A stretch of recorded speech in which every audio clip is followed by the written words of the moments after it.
TBS FM 김지윤의 이브닝 쇼. 오늘은 방송인 정영진과 함께하고 계십니다. 자, 다음 달 15일에 있을 21대 국회의원 선거, 새로운 선거제도로 치러지는 것까지는 알고 계실 겁니다. 그런데 준연동형 비례대표제 등 이 생소한 용어 등장도 모자라서 이걸로 인해 30개 넘는 비례정당이 출연하면서 이것저것 유권자들이 알아야 될 것들이 많아졌습니다. 그래서 준비했습니다. 우리 지역 출마자 공부하기도 바쁜데 수십 개 정당까지 21대 국회의원 선거 같이 한번 공부해보시죠. 자, 참여연대 의정감시센터 오유진 간사와 함께 공부 한번 해보겠습니다. 간사님 나와 계시죠? 네, 안녕하세요. 참여연대 의정감시센터 오유진입니다. 네, 지금 나오는 노래 윤신의 공부합시다 알고 계시죠? 네, 알고 있습니다. 예, 예전엔 공부해야 될 것들이 굉장히 좀 심플했던 것 같은데 지금 너무 많아졌습니다. 네, 진짜 너무 많아져가지고요. 저도 네. 어떻게 좀 더 쉽게 설명을 드릴 수 있을까 참 고민하고 있습니다. 네, 오늘 잘 좀 부탁드리겠습니다. 네, 잘 부탁드리겠습니다. 자, 일단 이번 투표용지가 너무나 길어졌다 이런 얘기가 나오고 있습니다. 정확하게 몇 센티미터 되는 겁니까? 지금 언론 보도에 따르면 한 48.1cm라고 되어 있네요. 네, 48.1cm. 네. 대략 한 50cm 정도 되는 건데 그러게 이거 말이에요. 다 읽어보고 투표하기도 쉽지는 않죠. 네, 그러시죠. 그 짧은 투표 시간 안에 지금 사회적 거리두기를 하고 있는데 그 기표소 안에서 이 35개가 되는 정당명을 일일이 다 확인하셔야 되는 어려움이 있으실 것 같아요. 네, 네. 자, 그렇다고 해서 우리가 뭐 작은 정당이니까 그냥 무시하기도 좀 어렵고요. 그래서 조금 공부는 해야 될 것 같긴 한데 지금 네. 이렇게 투표용지가 길어지게 된 게 결국은 이제 이른바 준연동형 비례대표제 때문이 아닌가 싶고요. 네. 그래서 비례대표는 근데 47석입니다. 과거 뭐 늘어난 건 없어요. 네, 맞습니다. 이 상황에서 내 한 표가 어떻게 이 많은 정당들의 잘 행사가 되는지 궁금할 수 있는데 비례대표 의석수 도대체 몇 퍼센트 정도를 받게 되면 몇 석 정도를 가져가게 되는 건지 이거 좀 알려주실 수 있습니까? 그 정말 어려운 질문이신데요. 네. 지금 새로 바뀐 선거제도가 네. 3% 이상 정당 득표를 얻은 정당에게 혹은 지역구 5석 이상 얻은 정당에게 비례대표 의석을 배분한다. 이것은 20대 총선에서도 똑같은 조건이었는데요. 그러니까 국회의원 지역구에서 5석 이상을 하거나 아니면 정당 득표에서 3%를 받아야 일단 비례대표라는 거를 받을 수 있는 거죠. 네, 맞습니다. 네. 네, 20대 총선과 조건은 똑같은데 네. 문제는 21대 총선은 그 준연동형 비례대표제가 도입이 돼서 정당 득표율과 지역구 의석수 간의 영향을 주고받는 게 더 커졌어요. 네네. 그래서 일단 기본적으로 제가 말씀드린 것 3% 정당 득표율 3% 이상 지역구 5석 이상 득표하시면 일단은 비례대표 의석을 배분받을 수 있는 의석 할당 정당이 된다까지만 설명을 드릴 수 있고 네. 몇 퍼센트를 얻어야지만 비례대표 의석을 받을 수 있느냐 그것까지는 말씀드리기는 좀 어렵겠습니다. 왜냐하면 같은 3%를 받더라도 2석이 될지 혹은 1석이 될지를 잘 지금으로서는 알 수 없는 상황이라 그러시는 거죠? 맞습니다. 네. 그래도 이제 물론 30개 정당이 뭐 골고루 3%씩 받을 가능성도 있겠습니다만 그럴 가능성이 현실적으로는 좀 적다고 보고요. 네. 거대 두 비례 정당이 이제 많은 의석수를 가져간다고 우리 가정하면 네. 예를 들면 뭐 한 5% 정도 받으면 몇 석 정도 가져갈까 정도는 혹시 계산이 나오지 않습니까? 그것도 안 나옵니까? 그것도 안 나오죠. 왜냐면 네. 저희가 이게 준연동형 비례대표제가 도입되는 21대 선거가 네. 그렇게 쉽게 계산이 되는 거였으면 저희가 의석수 계산기라는 것을 만들지도 않았을 거예요. 계산기라는 게 있습니까? 네, 저희가 이 21대 총선 선거제도가 너무 복잡하게 바뀌어가지고 네. 보통 시민들이 말씀을 하시거든요. 그래서 어떻게 된다는 거예요? 라고 네. 말씀을 하시는데 그 질문에 저희가 답을 드리기가 너무 어려워가지고 그래서 조금 더 쉽게 계산해 볼 수 있도록 의석수 계산기라는 것을 만들었거든요. 네. 그래서 그 계산기를 한번 작동을 해보시는 게 좋을 것 같습니다. 이건 어디서 저희가 저 계산기를 찾아볼 수 있습니까? 저희 참여연대 홈페이지에서도 찾으실 수 있는데요. 네. 그냥 검색창에 참여연대 의석수 계산기 이렇게 검색하시면 네. 많은 시민분들께서 검색하신 결과가 나옵니다. 그러면 어떤 당이 뭐 몇 석을 가져갔던 것들을 다 수치로 입력을 하게 되면 그에 맞는 이제 숫자들이 나오게 되는 거군요. 그렇죠. 게다가 이게 지금 제가 내가 지지하는 정당 혹은 내가 지지하지 않는 정당이 몇 석을 가져갈까 이렇게 궁금해 하시는데 그것만 계산해서는 이게 계산 결과가 나오지 않아요. 네. 왜냐하면 준연동형 비례대표제라는 것이 각 정당들의 정당 득표율과 지역구 의석수가 얼마냐에 따라서 서로 그 영향을 주고받거든요. 네네. 그래서 간단하게 수치로 몇 %였을 때는 몇 석 받아요? 이게 답이 절대 나오지 않습니다. 그렇군요. 다 계산을 해보셔야 돼요. 이렇게 복잡한 게 좋은 건지 안 좋은 건지 잘 모르겠습니다. 여튼 이번 선거 이제 그렇게 치르게 되니까요. 근데 이번 선거 역시 당연히 그 지역구 후보자를 뽑는 투표용지가 있는 거고 그다음에 정당을 투표하는 투표용지 이렇게 두 장으로 우리가 선거를 하는 거죠, 투표를. 네, 맞습니다. 그 21대 국회의원 선거에서는 선거 제도가 조금 바뀌긴 했는데요. 유권자 입장에서는 지역구 국회의원 후보자 한 명을 선출하는 것, 그다음에 비례대표 정당 투표를 하는 것, 요거는 바뀌지 않았습니다. 네. 자, 그러면 이번에 바뀐 것들 중에 이제 가장 큰 게 또 그 만 18세까지 투표가 가능해졌다는 건데. 네, 맞습니다. 이거는 혹시 우리 간사님은 어떻게 보세요? 저희는 너무너무 기대하고 있고 환영하는 일이라고 그렇습니까? 보고 있어요. 네. 네. 예, 왜냐하면 저희가 참여연대가 그 18세 선거 연령 인하를 굉장히 한 20년 넘도록 주장을 해왔던 사였기 때문에 네. 저희는 이제 보다 많은 시민들이 선거에 참여하는 그래서 민주주의가 조금 더 성숙되고 완성되는 계기가 됐으면 좋겠다라는 그 취지에서 18세 선거권을 인하해야 된다라고 주장해 왔었거든요. 네네네. 그래서 이번에 청소년들, 만 18세 청소년들도 함께 선거에 참여할 수 있게 돼서 저희는 너무 기쁜 마음입니다. 근데 자칫 이제 걱정하시는 분들은 이거 혹시 뭐 교실 안에서도 선거법 관련된 뭐 저촉행위 같은 걸 해서 우리 학생들이 좀 유죄를 받고 뭐 이런 일이 생기는 거 아닌가 걱정하시는 분들도 있으시더라고요. 저희도 그 부분은 굉장히 걱정하고 있어요. 네. 어떤 일을 하면 그러면 유죄가 되기도 하고 뭐 아니기도 합니까? 그때 보통 이제 한 교실 안에서 그 다 만 18세 청소년만 있는 건 아니잖아요. 그렇죠. 만 18세 청소년도 있을 수 있고 만 17세도 있을 수 있죠. 그런데 만 18세 청소년 같은 경우에는 참정권이 부여된 유권자로서 정치적 의사표현, 그러니까 예를 들어 나는 어느 후보가 좋아, 나는 어느 정당이 싫어 이런 의사표현을 자유롭게 할 수 있는데 반해서 만 17세 청소년은 그 참정권이 없잖아요. 그래서 공직선거법상 선거운동을 할 수 없는 자로 분류됩니다. 네. 저희가 보통은 유권자의 반대말인 무권자로 표현을 하는데요. 그 무권자인 만 17세 청소년들은 정치적 의사표현, 아까 말씀드린 것과 같이 나는 어느 후보가 좋아, 어느 정당이 싫어 이런 의사표현을 할 때 만 18세 청소년과는 좀 달리 적용이 될 수 있어서 저희가 그 부분을 좀 매우 우려하고 있습니다. 그러면 같은 반인데 만 18세가 넘은 학생은 난 어떤 당 좋아 어떤 당 싫어라는 얘기를 해도 상관이 없지만 같은 반인데 만 18세가 안 된 학생들이 난 어떤 당 싫어 어떤 당이 좋아 이 당 잘 됐으면 좋겠어 이런 얘기 하는 것 자체가 안 된다는 거예요? 이야기는 할 수 있죠. 친구들 사이에 그런 이야기까지 다 공직선거법이 위반하고 있다 그렇게 말하지는 않고요. 다만 온라인을 통해서 공개적으로 만 17세 청소년이 온라인을 통해서 공개적으로 정치적 의사 표현을 할 경우에는 위반의 소지가 있습니다. 그래요? 네. 그럼 이거는 이전에도 그랬을 거 아닙니까?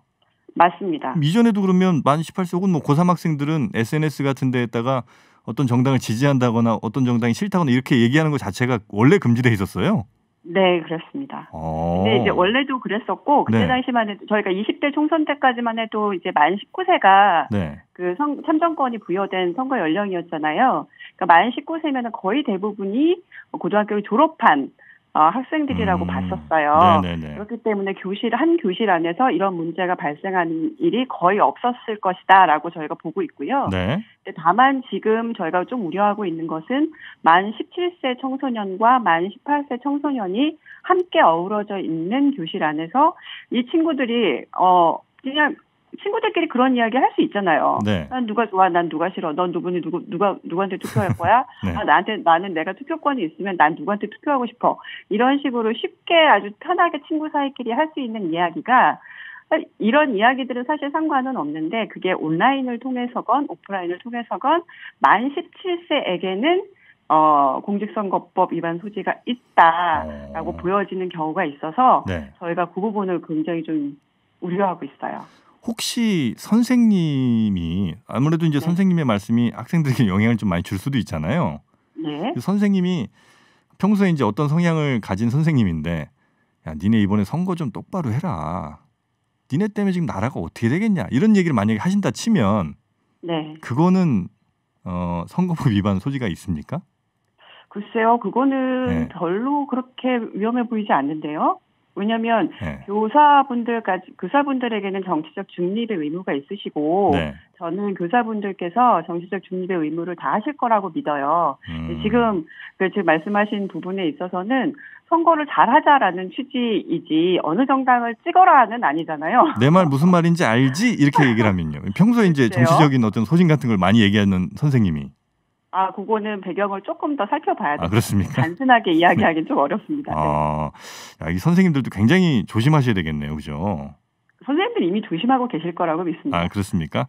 네. 자, 이 코로나19 때문에 사실은 지금 선거운동 자체도 굉장히 좀 어렵잖아요. 네. 그리고 유권자분들도 아마 글쎄 관심 있는 분들은 조금 더 보시겠습니다만 지금 현재 코로나 사태 때문에 아예 정치 쪽에 관심 자체를 갖지 못하는 분들도 많으실 텐데 이럴 때는 어떻게 해야 조금 더 옳은 판단을 하게 될지 우리 간사님께서 좀 더 팁이나 아니면 좀 힌트를 주신다면 어떻게 하는 게 좀 좋을까요? 유권자분들은.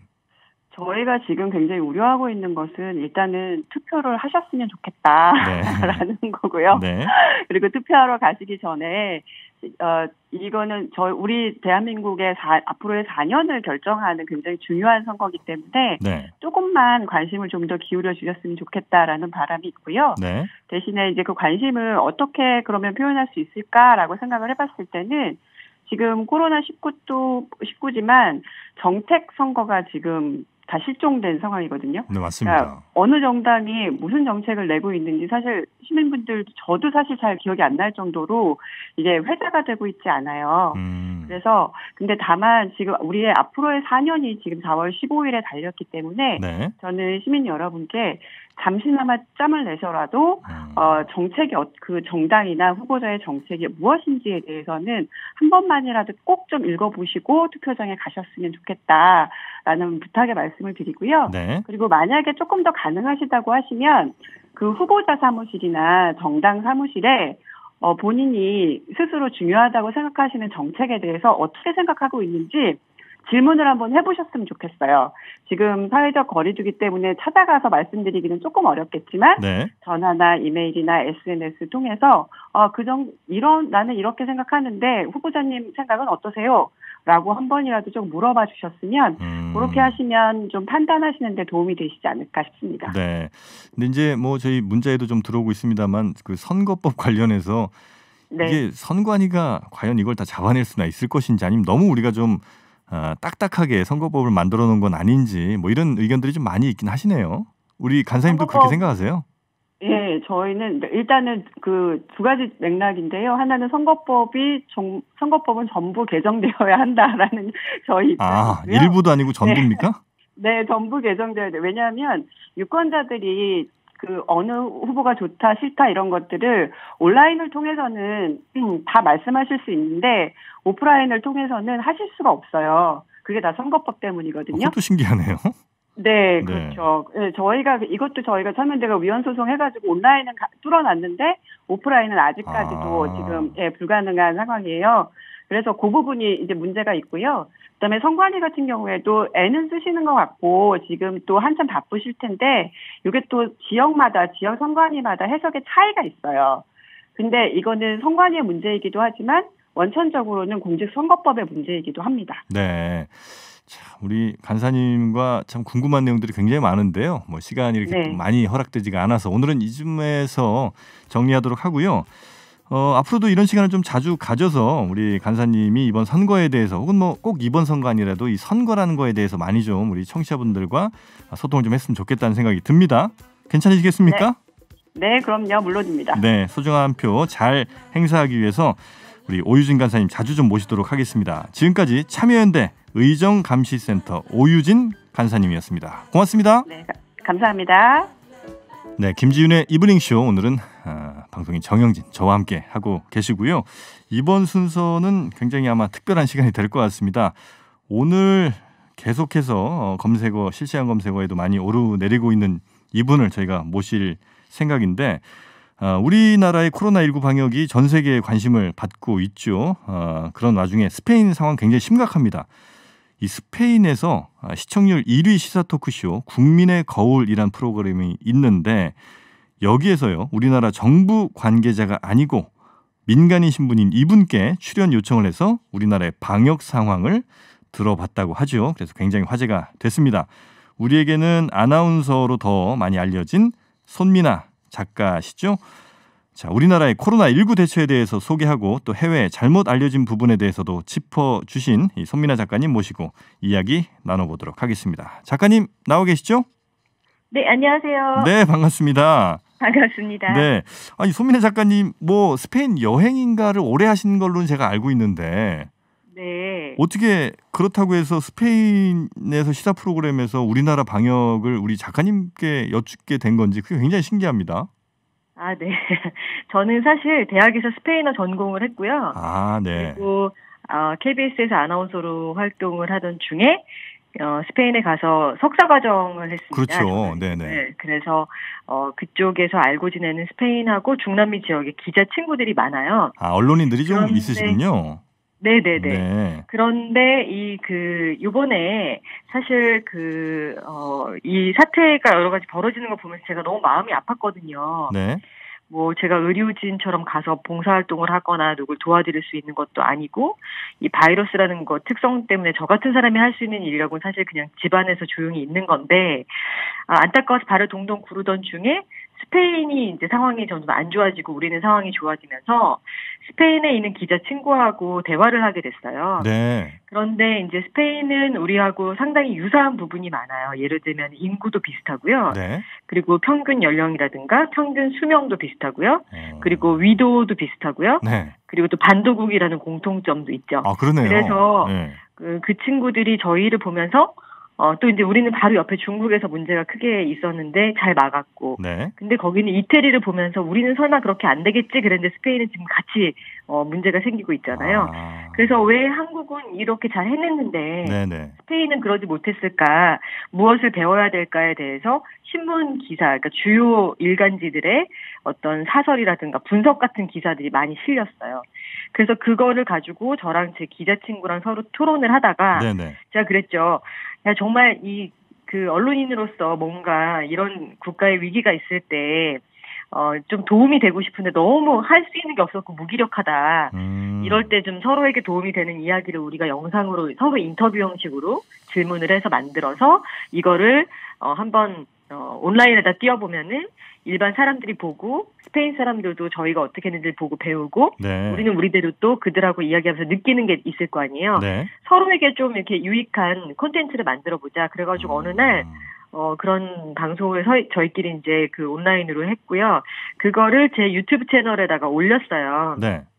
근데 그 유튜브 방송을 보고 이제 스페인하고 그다음에 중남미에 있는 여러 방송사들에서 연락이 오기 시작한 거예요. 그 유튜브 방송은 스페인어로 방송하신 거예요? 그렇죠. 제가 제 스페인 친구랑 이제 스페인어로 왜냐하면 우리나라 분들에게도 유익한 방송일 수 있지만 일단은 그 마드리드에서 지금 굉장히 사망자가 많이 나오고 있거든요. 네. 근데 그런 사람들이라든지 그 스페인에 있는 정부에 있는 관계자나 하여튼 뭐 이 일에 대해서 조금 고민하고 계신 분들이 보면 좋겠다 해서 만든 거기 때문에 저희가 네. 스페인어로 또 그 친구는 사실은 뭐 한국어를 할 수 있는 사람이 아니니까 진행을 했어요. 네. 그런데 그걸 보고 여러 방송사들에서 연락이 왔는데 그 중에서 안테나 트레스라고 하는 우리나라의 공영방송, 그 공중파 방송에 해당하는 그런 큰 채널에 있는 유명한 프로그램이에요. 네네. 원래 이제 이름은 El Espejo 레푸블리코라고 하는데 뭐 국민의 거울 정도로 해석하시면 되고요. 네. 스페인에도 에이미상에 준하는 그런 방송상이 있어요. 네네. 온다스 어워드라는 게 있는데 네. 그 온다스 어워드 상도 받았던 굉장히 역사 깊은 시사 정보, 뭐 인터뷰 이렇게 해서 가장 핫한 이슈를 다루는 프로그램입니다. 아마 우리나라로 따지면 김어준의 네. 뉴스 공장쯤 되겠군요. 잘 모르겠습니다. 그거는 네. 딱 비교를 하긴 힘들어요. 왜냐하면 이 프로그램은 이미 30여 년의 그 역사를 가지고 있기 때문에 역사에서는 안 되겠군요, 우리가. 네. 네. 그래서 굉장히 근데 이게 왜냐면 시사 문제만 다루는 게 또 아니고요. 네. 조금 뭐 좀 재미난 이슈들도 다루고 좀 그런 트렌디한 프로이기도 해요. 그런데 이 프로그램에서 어쨌든 저희하고 저하고 인터뷰를 하고 싶다고 해서 저희가 생방송으로 진행을 했어요. 그리고 그 방송을 다시 또 제 유튜브에 올렸는데 네네네. 또 그걸 보고 지금 중남미에 있는 프로그램들에서 연락이 오더라고요. 그렇습니까?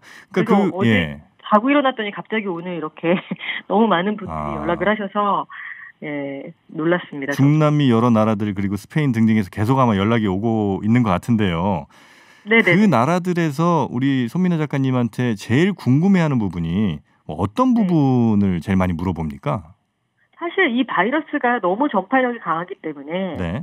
그리고 또 우리는 사실 그 진원지인 중국 바로 옆에 있는 나라잖아요. 그렇죠. 그러다 보니까 인구 밀도가 높다는 거는 굉장히 치명적이고 그럴 수 있는데 어떻게 한국이 방역을 잘 했을까? 네. 그리고 또 이제 지금 보면은 우리가 선진국이라고 흔히 생각했던 나라들도 속수무책으로 막 미국도 그렇고 난리를 겪고 있는 걸 보면서 중남미에 있는 국가들은 더 무서운 거죠. 그들은 그런 의료시설 뭐 기반도 잘 되어 있지 않은 데다가 유럽하고 미국하고 지리적으로 가깝고 교역도 많이 하기 때문에 분명히 그쪽으로 이미 바이러스 상륙을 했는데 네. 어떻게 이거를 대응을 해나갈 것인가에 대해서 굉장히 지금 걱정들이 많아요. 그러다 보니까 한국의 사례가 성공적인 어떤 이유가 뭐였을까?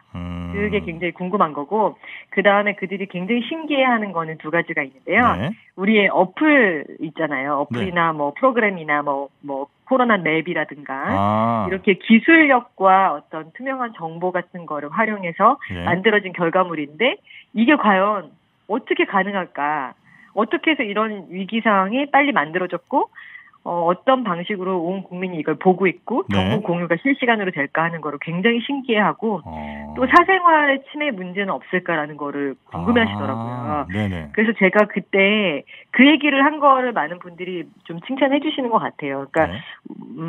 특히 유럽은 사생활 침해 이런 걸 굉장히 걱정을 많이 하는데 뭐 물론 우리도 이슈가 좀 있긴 했지만 어쨌든 간에 뭐 자세하게 확진자의 뭐 실명이라든가 아니면 어떤 집에 아파트 몇 동 몇 호에 살고 이런 거 모르잖아요. 네. 그러니까 사생활 보호 그리고 그 사람이 지금 현재 어디서 무슨 밥을 먹고 있다 이런 걸 우리가 알고 있는 건 아니기 때문에 그 부분은 좀 오해가 있는 것 같다라고 제가 좀 짚어드렸고요. 그러니까 그들이 제일 관심 있어하는 것 중에 하나가 이제 IT의 우리 놀라운 기술력 이런 거 하나가 있었고. 또 하나가 혹시 대한민국은 그러면 이렇게 널리 그리고 빠르게 막 파악하다 보면 사생활 침해가 분명히 있을 텐데 이거 아니요 그 두 가지를 저는 하나로 지금 그렇습니까? 생각했던 거고 네. 또 한 가지는 뭐냐면 그 이제 우리나라에서는 도시를 봉쇄하고 또 온 국민 자가격리를 한다던가 국가 비상사태를 선포해서 뭐 군인을 푼다던가 그러진 않았죠. 이런 일을 안 했는데 어떻게 사람들이 말을 듣고 집에 있느냐 그거예요. 국가에서 강제하지 않는데도 이렇게 잘 국민들이 따라주는 이유가 뭐냐? 네, 그 자발적인 어떤 그 국민들이 발휘하는 시민 정신에 대해서 굉장히 감탄을 하고 있습니다. 그래요? 사실 자랑할 만하죠, 그거는. 그죠? 그렇죠, 네네네. 예, 근데 제가 마스크 얘기는 방송에서 안 했는데 그 이유는 뭐 시간도 없었지만 지금 현재 마스크가 수급이 너무 안 되고 있어요, 스페인은. 스페인 같은 경우에, 네네네. 그래서 의료진도 뭐 일회용 마스크를 며칠씩 쓰고 의료진 감염이 전체 감염자 중에 15%를 넘는다고 해서 굉장히 심각하기 때문에 마스크가 있는데 그들이 안 쓰는 게 아니라 마스크가 없어서 못 쓰는 그런 그 문제가 있어서 그 부분을 막 강조하진 않았지만 사실 그것까지 포함해서 우리나라 사람들이 얼마나 열심히 그 스스로 노력하면서 자발적으로 또 이렇게 사회적 거리두기 실천을 하고 있는지 그런 것들을 좀 강조해서 말씀을 드렸습니다. 네. 그래서 굉장히 좋아하셨어요. 감탄하셨어요. 그러니까 아마 스페인이라든지 아마 유럽 대부분의 국가들이 그렇겠습니다만 마스크라든지 아니면 뭐 방호복이라고 하는 것 이런 것들도 굉장히 부족한 모양이더라고요. 의료진들조차도. 네. 맞아요. 그게 생산을 그쪽에서 그런 거에 대한 제조업체들을 갖고 있지 않기 때문에 네. 이게 이번에 우리가 크게 배우는 것 같은데요. 전 세계가 너무 하나로 연결이 되어 있어서 뭐 중국에 그런 문제가 벌어졌을 때 중국의 문제로 끝나는 게 아니라 네. 다른 나라에서 필요한 물품들이 다 끊어져 버리는 거죠. 네. 그리고 또 지금 산소호흡기도 굉장히 절대적으로 필요한데 많이 부족하대요. 네네. 근데 산소호흡기를 자체적으로 생산할 수 없는 게 부품이 다른 나라에 생산되는 경우가 많은 거예요. 그래서 급하게라도 만들어서 쓸 수가 없는 상황인 거고 네네. 이런 문제들이 이제 생기기 때문에 결국은 모두가 공존하기 위해서 협조를 하지 않으면 문제가 있다. 이런 거를 우리가 배우는 중인 것 같고요. 네. 그 의료진들의 그 어떤 물자 같은 게 많이 부족한 거는 진짜 너무 가슴이 아픈 그런 뉴스들을 매일매일 만들어내고 네네. 있습니다. 스페인에서는. 그 이태리 같은 경우는 아예 그래서 뭐 고령자에 대한 치료 자체를 포기하는 경우들이 속출하고 있다고 하던데요. 혹시 스페인도 비슷한 상황입니까? 스페인은 아직 거기까지는 가지 않았다고 제 친구가 딱 얘기를 해줬어요. 그 제 유튜브에 올라 있는 영상에서. 네. 그런데 그게 벌써 지금 시간이 뭐 한 며칠 지났기 때문에 오늘의 상황은 제가 정확히 모르겠지만 네. 아직까지 그래도 이태리 정도까지 간 것 같진 않아요. 그런데 이태리에도 친구들이서 얘기 들어보면 너무 안타까운 게 의사들이 어떤 윤리적인 그 책임감을 느끼면서 중압감을 느끼면서 선택을 해야 되는 기로에 서야 되잖아요. 네. 얼마나 힘들겠어요. 지금 똑같이 환자들이 있는데 어떤 사람은 집에 돌려보낼 수밖에 없다라는 게. 그래서 굉장히 하여튼 비극적인 일들이 벌어지고 있는데 스페인 같은 경우도 하필이면 이제 수도인 마드리드에서 큰 규모의 집단 감염이 발생을 하면서 네. 지금 좀 약간 걷잡을 수 없는 불길처럼 막 퍼지고 있어서 좀 걱정이 큰 상황입니다. 그리고 제가 뉴스 보니까 스페인 왕실도 지금 코로나19로 피해를 입었다는 소식이 있는 것 같은데 사실입니까? 그게 지금 현재 왕인 펠리페 그 국왕의 사촌이신 분이고요. 네.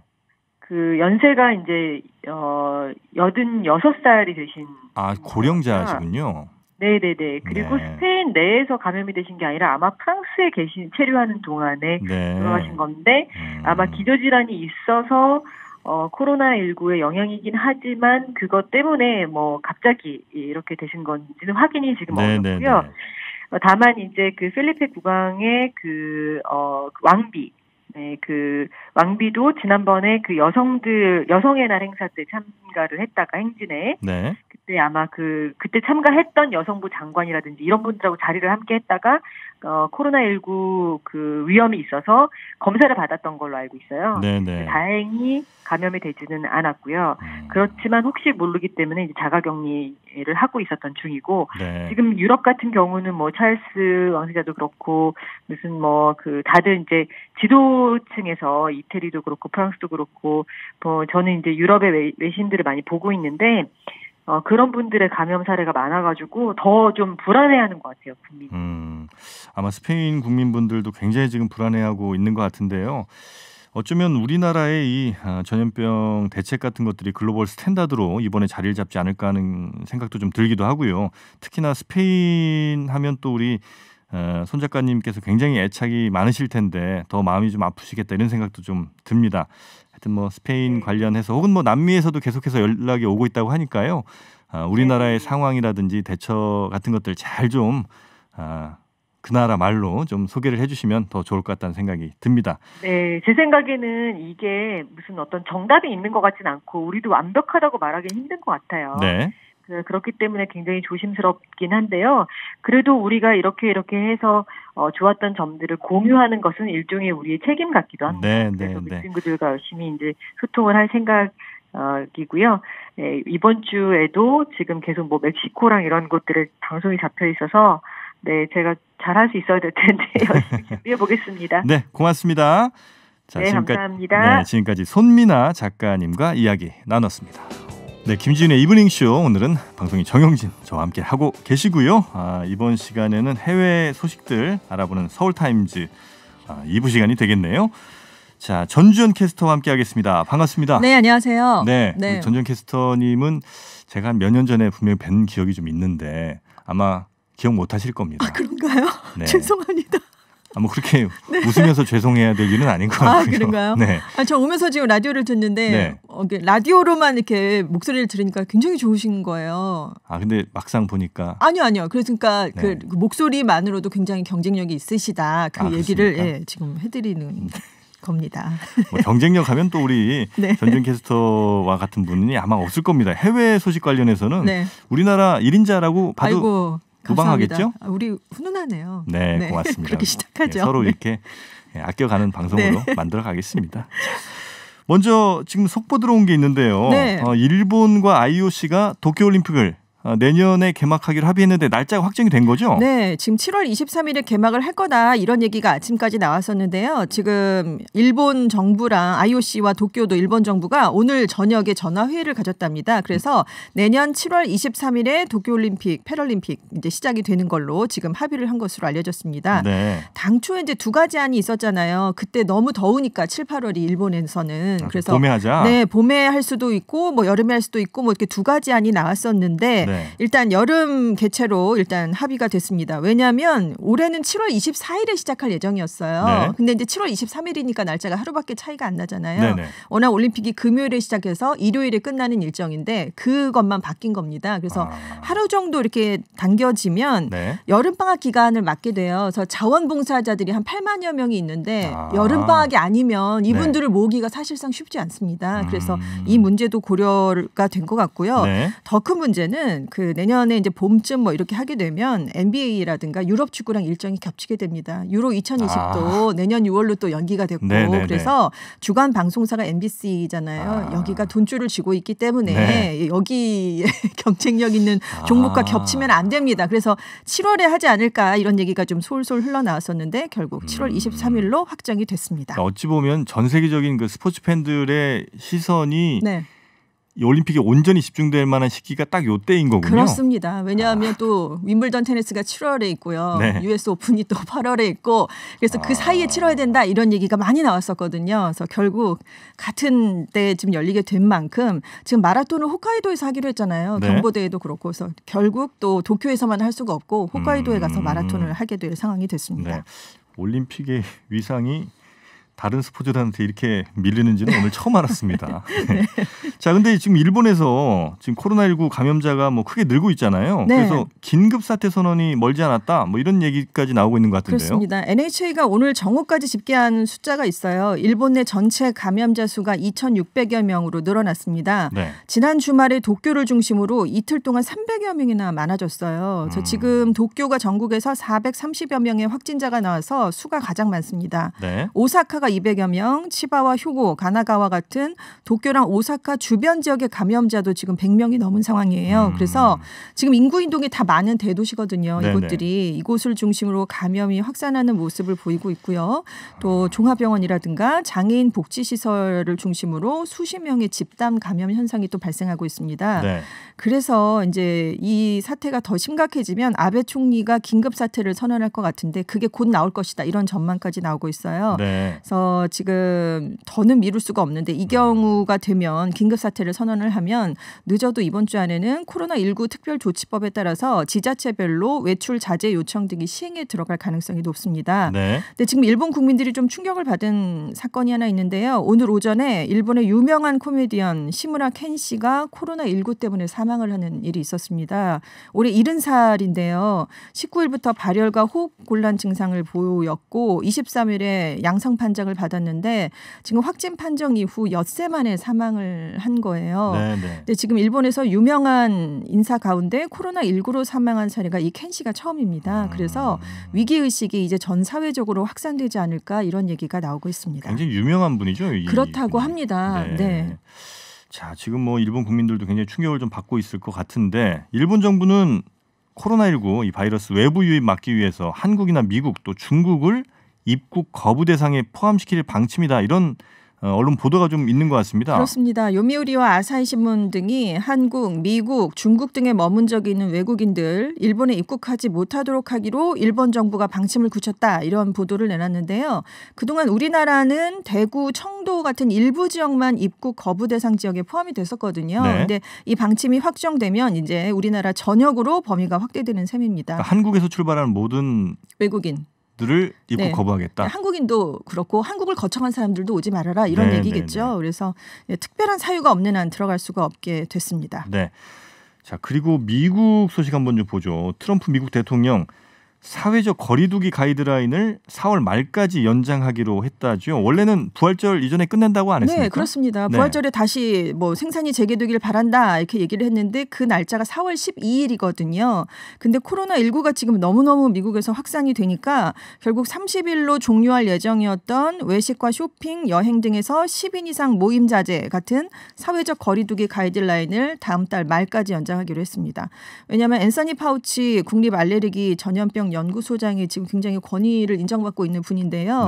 29일에 사망자가 10만 명에서 20만 명 사이라고 말할 수 있다. 수백만 명의 발병 사례도 생길 수 있다. 이렇게 경고를 내놨기 때문에 이런 전문가라든가 또 공화당 내에서도 반대가 많이 나왔기 때문에 트럼프 대통령이 이걸 무시할 수 없었다. 이런 분석이 나오고 있습니다. 그리고 무리하게 부활절에 정상화를 했는데 감염 사태가 정말 폭발적으로 악화되면 재선의 악재가 될 수 있다. 이런 판단을 했다. 이런 분석도 나오고 있어요. 네, 빠르게 지나가는 말씀 중에서 아마 청취자분들께서 10만 명에서 20만 명을 감염자라고 생각하실 수도 있는 게 아니라 감염자가 아니라 사망자입니다. 그렇습니다. 네, 사망자가 10만에서 20만 명이 될 수도 있다는 이 전문가의 이제 우려가 이야기가 나온 거죠. 최악의 경우를 이제 산정을 한 건데 지금 미국의 사망 지수가 한 2,400여 명까지 늘어난 상황인데 이거보다 훨씬 폭발적으로 늘어날 수 있다. 그러니까 이걸 무시할 수 없었다는 그런 얘기입니다. 자, 그리고 인도도 지금 코로나19 확산에 굉장히 아마 우려를 좀 하고 있는 것 같은데요. 국가 봉쇄령이 선포됐습니까? 그렇습니다. 25일에 21일 동안 봉쇄를 하지 않으면 21년 후퇴할 수 있다라고 모디 총리가 얘기를 한 적이 있어요. 그래서 움직이지 말아라 이런 국가 봉쇄령을 전국적으로 선포를 했는데 문제는 선포가 됐는데 지난 며칠 동안 쭉 지켜봤더니 뉴델리 안팎의 시외버스 정류장들, 주 경계와 고속도로에 지방 출신의 근로자 수십만 명이 몰려드는 현상이 발생했습니다. 이분들이 봉쇄령 때문에 일자리를 잃게 된 분들이에요. 그래서 당장 생계를 꾸리기가 어려우니까 차라리 귀향하자 이래서 돌아가신 분들입니다.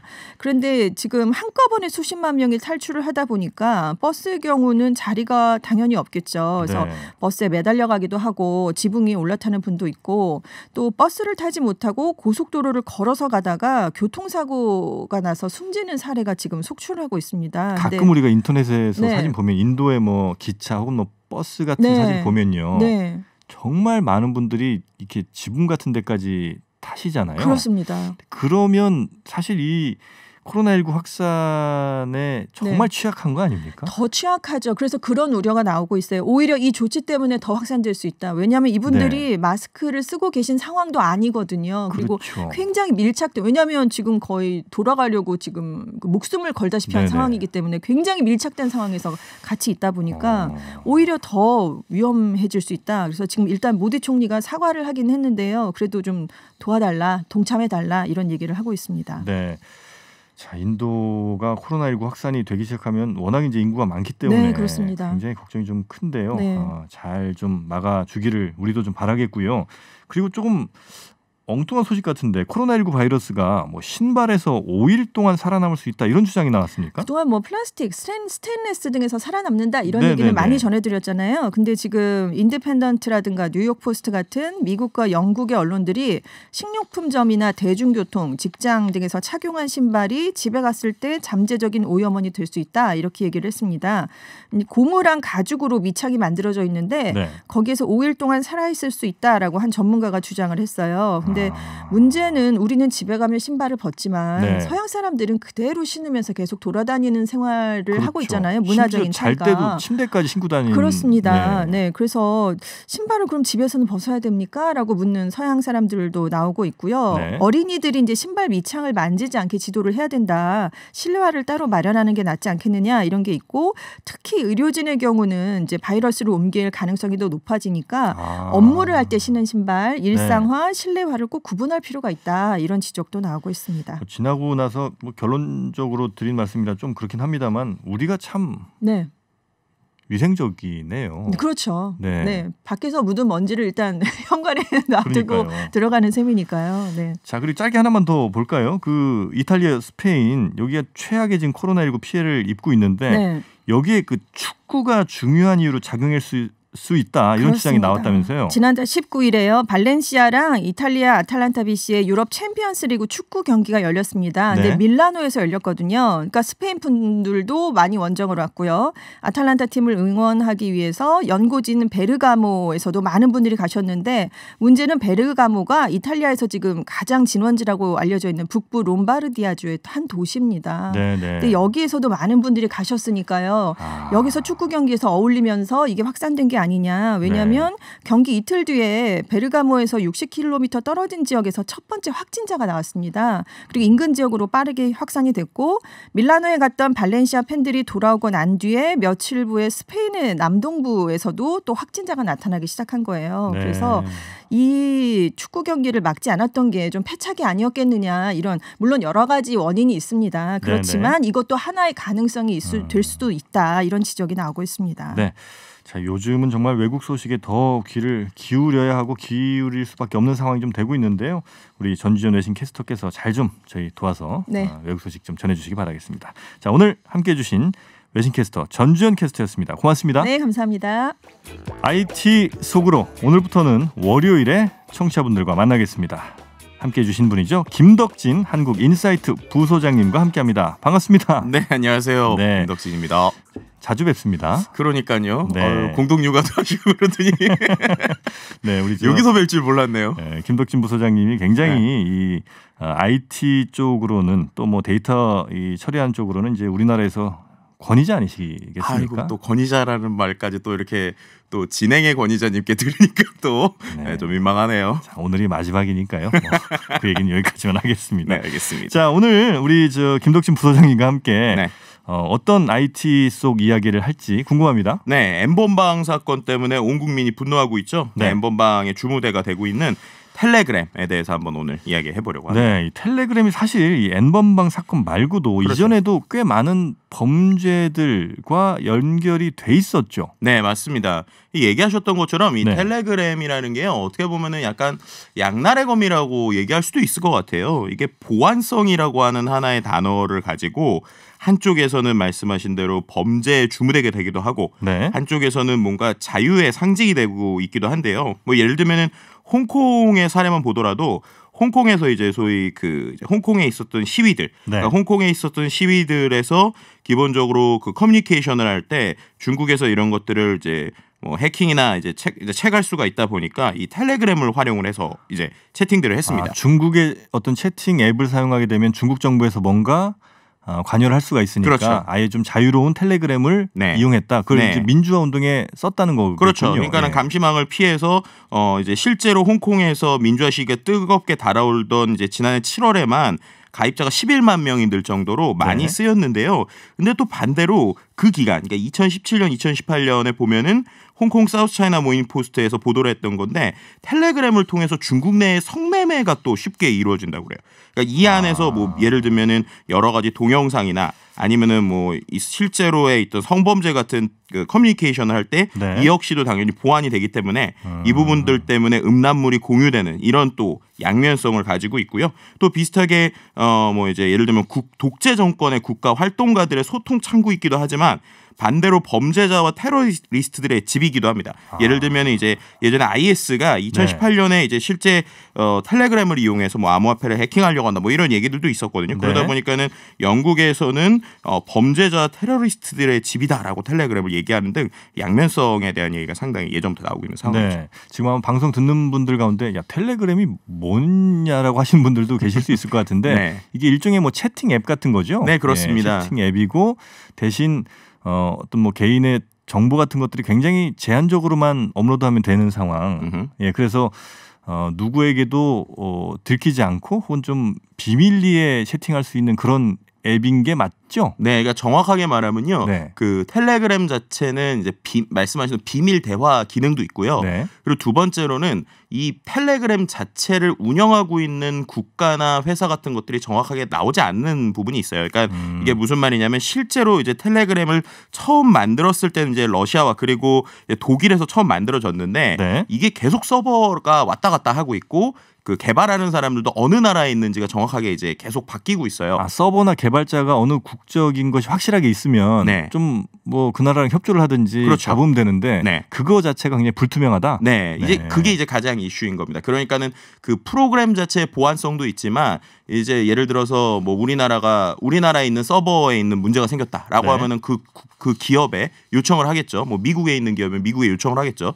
그런데 이제 그런 것들이 아니다 보니까 텔레그램 자체를 수사하려고 하더라도 그럼 어느 국가에 또는 어디에 지금 커뮤니케이션을 해야 되느냐? 이게 이제 상당히 문제인 상황이라고 볼 수 있습니다. 예를 들면 뭐 미국 같으면 범죄인 인도 조약 같은 걸 통해서라도 데려오면 되는데 아예 그게 안 되는 상황이다. 근데 이 텔레그램이라는 게 우리나라에서도 과거에 좀 화제가 된 적이 몇 번 있죠. 그렇죠. 이제 우리나라에서도 이제 비슷했던 것 같아요. 예를 들면 이제 6년 전 박근혜 정부 당시에 실제로 이제 2014년 9월 이때 소위 텔레그램 망명 운동 이런 것들이 있었습니다. 맞아, 기억나요. 네, 그래서 뭐 국내에 있었던 뭐 사이버 검열이 심해지다 보니까 국내에 있는 뭐 메신저들을 쓰지 않고 텔레그램으로 넘어가겠다라는 건데 이때 어느 수준이었냐면 한 달 동안에 거의 뭐 100만 명 이상의 회원 수를 모았어요. 국내에서만. 텔레그램이요? 네.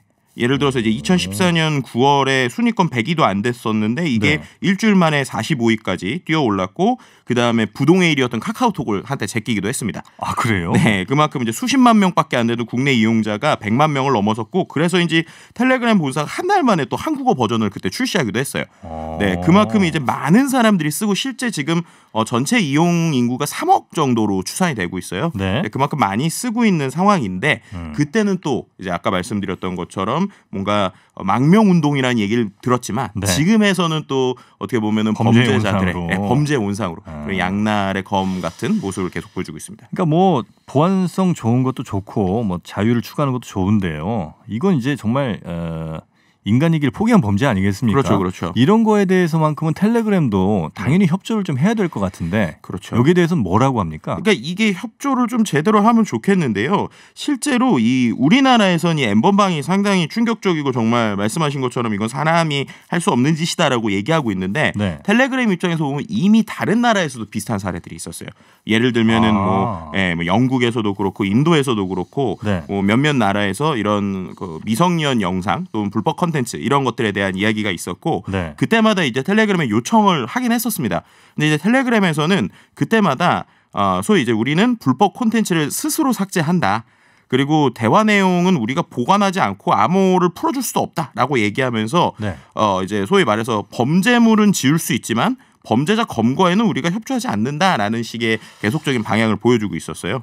그래서 지금 같은 경우에도 국내에서 계속 이 텔레그램과 이렇게 커뮤니케이션을 하려고 하고 있는데 이메일로밖에 대부분 이제 내용을 받고 있지 않고요. 이제 이메일로만 내용을 받고 있고요. 그것 때문에 이제 계속 뭔가 국제적으로 공조를 해서라도 텔레그램과 얘기를 하고 싶다라고 하고 있는데 텔레그램 입장에서는 계속 똑같은 이야기, 그러니까 영상만 지우겠다라고 지금 하고 있는 상황이라고 볼 수 있습니다. 이건 우리가 요청을 해도 텔레그램이 응하면 되는 거지만 안 응하지 않으면 안 될 수도 있는 거네요. 그렇죠. 이제 왜냐하면은 예를 들어서 앞서서 말씀하신 것처럼 정확한 국가나 정확한 서비스가 있는 데면은 그 국가의 법에 따라서 요청을 할 수 있어요. 예를 들면은 과거에 뭐 미국에 있는 텀블러나 아니면은 우리나라 쓰고 있는 페이스북 뭐 예를 들면 구글 이런 것들은 미국이나 국내 정확한 서버나 이제 운영팀이 있지 않습니까? 텀블러도 SNS 메신저 같은 거예요. 네, 그러니까 요즘 소위 말하는 블로그 같은 네네. 형태죠. 이런 데에서 음란물이 있을 때는 그 국가 공조에서 기본적으로 법적으로 해결을 했는데 앞서서 설명드린 것처럼 텔레그램은 어느 국가에 지금 속해져 있는지 자체도 애매한 상황이다 보니까 네.